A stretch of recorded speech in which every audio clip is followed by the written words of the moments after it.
SIR এর কাজ শুরু হতে বাধা পেলেন এক বিএলও। আজ সকালে ঘটনাটি ঘটে দক্ষিণ হাওড়া বিধানসভা কেন্দ্রে হাওড়া পুরসভা 46 নম্বর ওয়ার্ডের 24 নম্বর বুথে।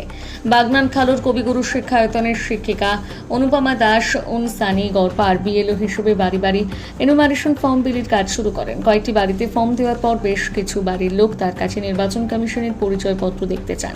অনুপমা দাস জানিয়েছেন, যেহেতু গতকাল পর্যন্ত ডিস্ট্রিক্ট কালেক্টরেটের অফিস থেকে তাদের কোনো পরিচয়পত্র দেওয়া হয়নি, সেই কারণে তার পক্ষে তা দেখানো সম্ভব হয়নি। আর এতে স্থানীয় বাসিন্দাদের সন্দেহ জাগে। তাকে ঘিরে শুরু হয় উত্তপ্ত বাক্য বিনিময়।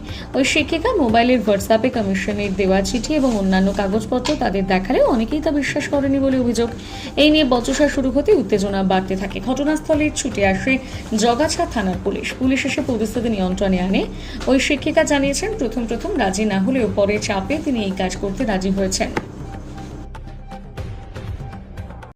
না, গ্রামবাসী যেভাবে আতঙ্কের মধ্যে আছে সেভাবে মনে করেন উনি যখন এসছেন আমাদেরকে বলছেন যে আমাদের এই নাম্বারে এটা এসছে, দেখুন আপনি যাচাই বাছাই করে আমরা দেখলাম। আচ্ছা, গ্রামবাসী তো পুরো আতঙ্কের মধ্যে আছে। হ্যাঁ। এবারে উনি 10-12টা ঘরে দেবে, বাকিটা দেবেন না, ওরকম ওনার আই কার্ডটা নাই, একটা আতঙ্কটা বেড়ে যাচ্ছে। বেড়ে যাওয়ার কারণে এই চাঞ্চল্য সৃষ্টি হয়ে যাচ্ছে আর দিয়াটা বন্ধ হয়ে যাচ্ছে। এরকম ও দিচ্ছিল নাকি প্রথমে? হ্যাঁ, উনি প্রথমে কটা ঘরে দিচ্ছিল?